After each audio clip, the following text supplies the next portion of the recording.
Assalamualaikum warahmatullahi wabarakatuh. Selamat datang di episode kedua dari seri persiapan beasiswa ya. Ini saya cuman ganti tempat, masih di hari yang sama, bahkan di jam yang sama. Syutingnya ya, masih di Danau Michigan. Cuman karena sudah agak gelap, jadi saya menghadap ke danau ini, dan di situ ada landscape-nya kota Chicago. Menghadap danau supaya cahaya dari danau itu memantul ke wajah, nggak terlalu gelap. Tadi kita nyoba syuting ngadep ke sana, belakangnya danau, wajahnya nggak kelihatan. Karena hari ini mendung, nggak tahu, ya cuaca kan berubah-ubah ya, biasanya terang. Ini hari ini agak mendung dan tidak ada angin. Oke deh, kita lanjutkan. Jadi di episode sebelumnya kita sudah ngomongin tentang apa yang bisa dipersiapkan jauh-jauh hari kalau kawan-kawan punya rencana untuk kuliah di luar negeri. Hari ini kita akan masuk ke tahap yang lebih lanjut lagi. Apa yang bisa dilakukan setelah itu. Oke, ada beberapa hal yang saya lupa sampaikan di awal. Kan di episode pertama saya menyampaikan apa saja hal-hal yang perlu dilakukan dan informasi apa saja yang bisa dicari. Nah, ada beberapa informasi yang saya lupa kasih tahu. Jadi ketika kawan-kawan itu ngecek websitenya kampus atau ngecek tempat beasiswa, karena itu juga penting. Tapi seperti yang saya sampaikan, saya tidak akan bicara banyak tentang beasiswa karena saya terus terang tidak terlalu tahu. Silakan tidak terlalu tahu update terbarunya ya. Silakan kawan-kawan cari informasi sendiri. Cuman basically yaitu cari informasi sejak dini, website pemberi beasiswa, website kampus yang dituju, dan informasi yang dicari itu ya itu tadi seperti yang saya sampaikan di episode pertama, syarat-syarat. Tapi selain itu ada juga yang penting yang dicari tahu, deadline-nya kapan. Nah, itu deadline ini penting karena ini akan mengatur ritme persiapan kawan-kawan. Deadline memasukkan lamaran aplikasi beasiswa itu juga beda-beda. Deadline memasukkan lamaran pendaftaran kampus juga beda-beda. Nah, itu perlu dicatat. Terus yang perlu dicari tahu juga, ini penting, nanti akan kita elaborasi di video yang tersendiri, apakah kampus yang kawan-kawan tuju itu ngasih beasiswa atau tidak. Nah, kenapa ini penting? Karena gini, biasanya kawan-kawan kan ketika mau kuliah ke luar negeri itu yang dibingungin beasiswa dulu. Bingung daftar LPDP, atau mungkin Fulbright, AS, atau yang lain-lain ya. Seakan-akan itu hanya menjadi satu-satunya cara kawan-kawan untuk dapat beasiswa. Padahal ada beberapa kampus yang juga ngasih beasiswa. Meskipun tidak banyak untuk S2 ya, tapi kalau untuk S3 nanti, ini saya kok kebanyakan ngomong, nanti akan saya jelaskan di video berikutnya ya. Tapi ya itu ada beberapa kampus yang ngasih beasiswa sebenarnya. Nah, itu makanya informasi itu penting diketahui dari awal untuk menentukan strategi, rencana, tahapan persiapan. Apakah kawan-kawan misalnya hanya bersandar kepada pemberi beasiswa dari luar, ataukah sebenarnya kawan-kawan juga bisa melamar di kampus-kampus yang ngasih beasiswa, atau mungkin bisa sharing beasiswanya. Nah, itu informasi itu perlu diketahui dari awal. Nah, caranya gimana ya? Dicari websitenya. Kalau punya informasi, kalau punya pertanyaan, dikontak aja admissionnya. Saya pengen daftar, apakah misalnya kampusnya ngasih beasiswa untuk mahasiswa S2, caranya dapetin gimana, itu nggak apa-apa, dikontak aja. Mereka sangat terbuka dengan pertanyaan-pertanyaan itu. Jadi begitu ya. Nah, kita sekarang lanjutin. Setelah informasi itu terkumpul, kawan-kawan sudah tahu nih apa yang harus disiapin, kemudian deadline-nya kapan, kawan-kawan juga sudah mulai belajar bahasa. Mungkin dalam titik ini kawan-kawan sudah punya sudah mengantongi beasiswa, sudah punya LPDP misalnya, atau kawan-kawan juga bisa jadi belum mengantongi beasiswa, atau bisa juga dalam kondisi ini kawan-kawan mengambil keputusan untuk kompetisi beasiswa kampus saja. Nah, apa sih yang perlu dilakukan setelah itu? Nah, yang pertama, berdasarkan pengalaman saya, itu kawan-kawan mencoba membuat oret-oretan sesuai dengan sesuai dengan statement of purpose yang dimintai oleh kampus itu. Mencoba untuk menuangkan sebenarnya kawan-kawan ini pengen belajar apa. Istilahnya belajar membuat statement of purpose dari awal, karena proses ini bisa 1 tahun. Proses saya mempersiapkan ini, mikirnya aku nanti mau fokus di apa dan seterusnya, yang benar-benar dalam itu 1 tahun prosesnya. Penulisannya mungkin beberapa bulan ya, setengah tahun sebelum itu. Tapi dari awal itu benar-benar perlu direnungkan. Karena apa? Kalau belum tertuang dalam tulisan, dalam coretan, itu semuanya masih menjadi bayangan kan. Nah, ketika tertuang dalam tulisan itu nanti akan ketemu, oh masih ada lubang di sini. Ini makin keras aja ya. Ada lubang di sini. Kemudian minta feedback ke kawan yang lain kan, atau ke senior, atau ke guru, dosen, atau ke siapa lah. Terus ada masukan, terus mikir lagi, terus tiba-tiba mungkin ada ide lain. Jadi ini prosesnya tuh sangat bertahap, semacam juga kayak pencarian dalam tanda kutip jati diri. Bukan gitu juga sih ya, cuman maksudnya kayak mencari apa sih hal yang memang benar-benar penting buat aku, apa sih hal-hal yang memang benar-benar aku tertarik. Nah ini butuh waktu, dan itu perlu dipersiapkan dari awal. Nah pasca itu, misalnya ya, bukan pasca sih, bersama dengan itu, misalnya kawan-kawan udah ada ide nih, aku kok tertarik sama tafsir abad pertengahan ya, aku kok tertarik sama diskursus tafsir secara umum, aku tertarik dengan perkembangan ulumul Quran apalah gitu. Nggak harus terlalu spesifik kalau kawan-kawan kan masih S2, tapi kalau mau S3 saya sarankan lebih spesifik. Nah itu langsung kontak dosen yang rencananya kawan-kawan mau daftar di kampus beliau itu. Kontak aja, misalnya memperkenalkan dia profesor siapa, kemudian mengenalkan saya menulis email ini untuk apa ya, to inquire the possibility of working with you atau studying with you, atau menjelaskan bahwa saya berencana untuk apply di kampus Bapak. Kemudian bercerita saya adalah mahasiswa dari mana, fokus saya di sini, saya punya ketertarikan di bidang ini, saya pengen daftar di kampus Bapak, ya email-email standar seperti itulah. Nah itu nanti kawan-kawan bisa mendapatkan respon, bisa tidak, karena ada dosen yang tertib balas email, ada yang tertib tapi butuh waktu lama, ada yang tidak balas email, ya nothing tulus kan, yang penting disebar aja email menunjukkan menyampaikan ketertarikan. Nah kadang itu mempermudah kita, nanti kita harus daftar di mana. Ada terutama untuk S3 ya, ada dosen yang mungkin langsung jawab, saya tidak tertarik dengan topik Anda, saya juga tidak yakin di kampus ini ada orang yang tertarik dengan topik Anda misalnya. Nah, itu kan berarti kita tahu ngapain kita buang-buang energi untuk daftar di kampus itu gitu. Nah, kalau ada respon yang positif, ini kayaknya dosennya tertarik, apalagi responnya itu positifnya banget, itu kan ada, ini aku harus daftar di sini, ada semacam semangat. Dan ini juga penting karena apa? Ketika kita daftar, itu kan nanti dosen-dosen ini juga membaca aplikasi kita kan ya. Nah ketika dosen itu tuh sudah kenal dengan kita, itu mereka ya punya memori lah ya. Oh anak ini serius atau apalah ya. Punya memori itu dan oh ini aku kenal sama orang ini, pernah kontak aku. Itu juga membantu. Itu sangat disarankan kontak profesor sebelum daftar untuk inquire apakah mereka tertarik atau tidak, respon mereka seperti apa. Karena mereka menentukan dalam penerimaan aplikasi sekolah kita itu ya. Nah setelah itu mempersiapkan syarat-syarat tentu saja. Saya sudah menyampaikan tadi yang paling utama dan paling penting itu adalah statement of purpose. Isinya apa? Dilihat di website admission masing-masing kampus itu yang dibutuhkan apa, atau di website pemberi beasiswa. Kemudian panjangnya berapa juga dicari tahu, karena ada yang minta 2.500 kata, ada yang minta 500, ada yang minta 700. Ini kita harus menyesuaikan. Nah, kemudian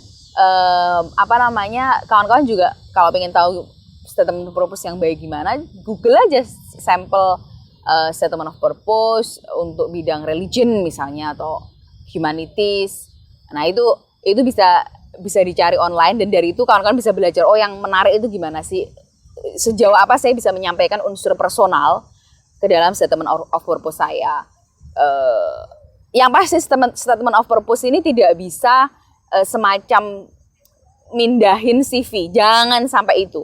Statement of purpose itu semacam apa ya, jadi kayak ada benang merah cerita yang mengaitkan ketertarikan perjalanan personal dan intelektual kita, ketertarikan kita nanti ke depan apa. Jadi kayak ada satu benang merah. Dan yang diceritain ya satu benang merah itu. Misalnya kawan-kawan punya ketertarikan di bidang tafsir atau manuskrip dari tafsir-tafsir di Indonesia yang belum banyak dikaji. Nah itu diceritain ada unsur personal apa di situ, pengalaman personal, pengalaman intelektual, pengalaman akademik apa, sehingga kawan-kawan kok tertarik ini, mengapa kampus ini cocok, kemudian nanti ke depan rencananya kawan-kawan mau apa. Jadi satu jalinan cerita ini aja, nggak mindah CV. Nah, selain itu, yang penting dari menulis statement of purpose itu begini. Kalau saya membaca beberapa statement purpose kawan-kawan yang dimintai saya untuk membaca, yang saya diminta untuk membaca, kawan-kawan perlu mengenal bahwa bagaimana Al-Quran atau Islam dipelajari di Barat dengan di Al-Azhar misalnya, atau dalam konteks Indonesia kurang lebih, itu ada perbedaan. Nah, kalau di Indonesia itu kan, kalau saya melihat secara umum itu kan menggabungkan teologi dengan religious studies ya. Meskipun ada yang mengatakan bahwa sebenarnya mereka juga satu entity. Anyhow, kita nggak masuk ke perdebatan itu. Tapi yang pasti begini. Misalnya begini, ada kawan-kawan yang menulis di statement of purpose itu bahwa dia pengen belajar bagaimana cara menafsirkan Al-Quran secara kontekstual. Dan bahwa dia menjelaskan bagaimana dia tertarik dengan pendekatan tafsir kontekstual. Bagaimana dia ingin mengenalkan ini karena tafsir kontekstual itu penting untuk konteks sekarang yang misalnya pemahaman Al-Quran banyak secara literal dan seterusnya. Nah, model-model seperti ini kalau dalam hemat saya kurang cocok untuk kampus-kampus di Barat. Karena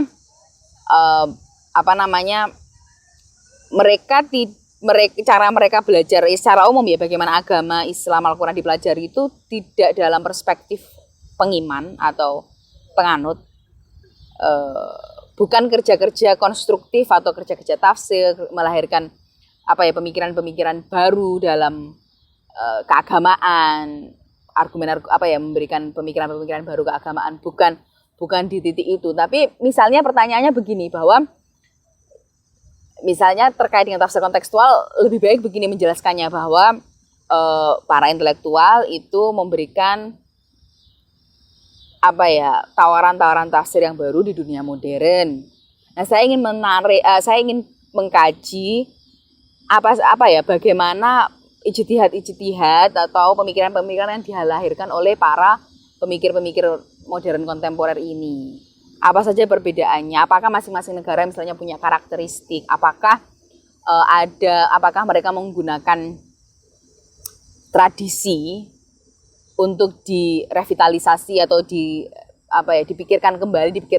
memikirkan ulang tradisi, menafsirkan, mengkontekstualisasikan ulang tradisi, ataukah mereka menggunakan metode-metode baru dari tradisi keagamaan atau tradisi intelektual yang lain. Beda kan rasanya ya.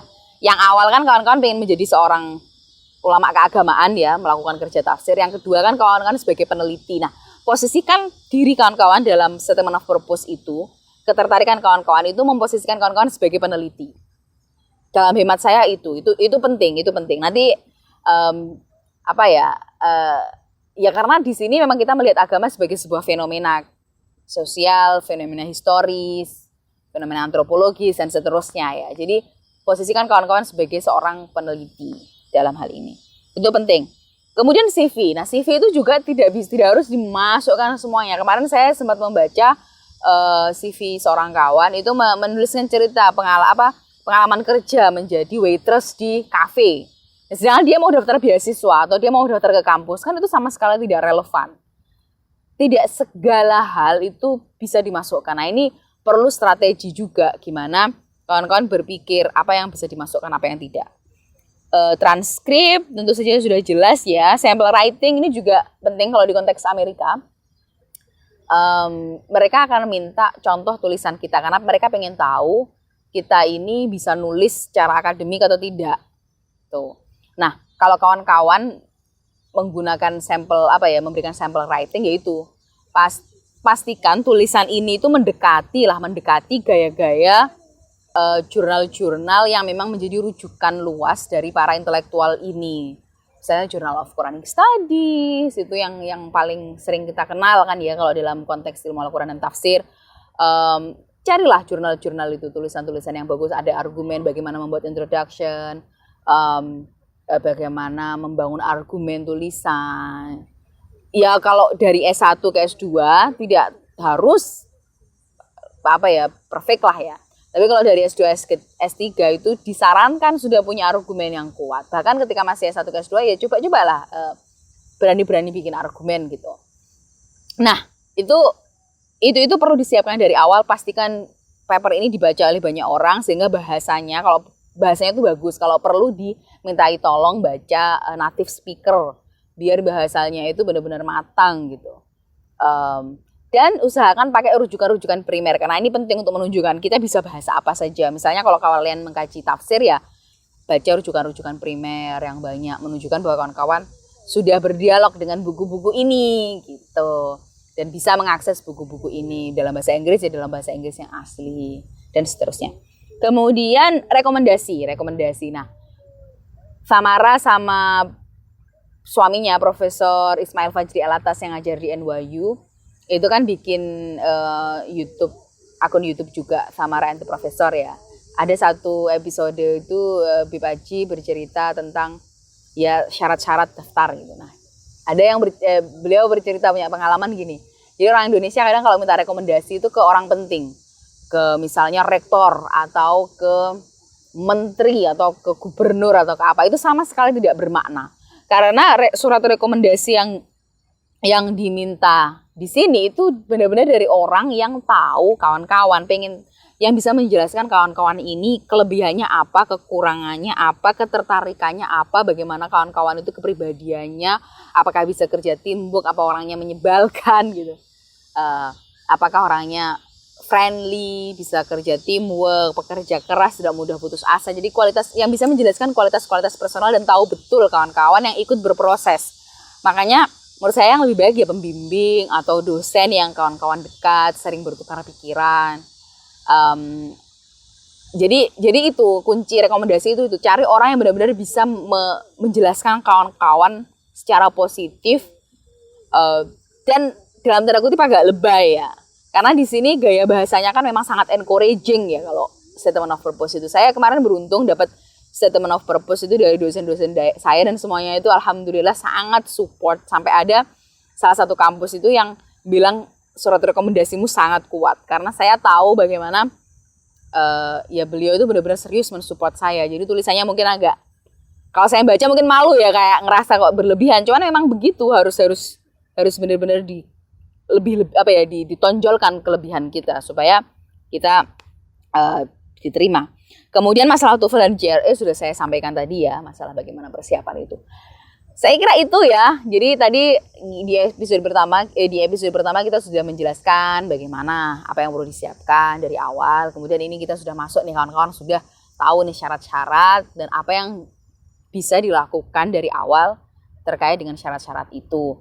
Kesimpulannya yaitu segera kontak dosen, kemudian segera orat-orat personal statement, persiapkan sampel writing, segera pikir-pikir nih siapa kira-kira orang yang cocok untuk nulis rekomendasi. Itu perlu dari awal karena bisa jadi beliau sibuk kan, dan kadang malah kita diminta untuk menuliskan beberapa kualitas positif kita. Beliau nanti akan mengedit atau mengolah atau apa gitu. Jadi butuh waktu yang lama. TOEFL apalagi juga.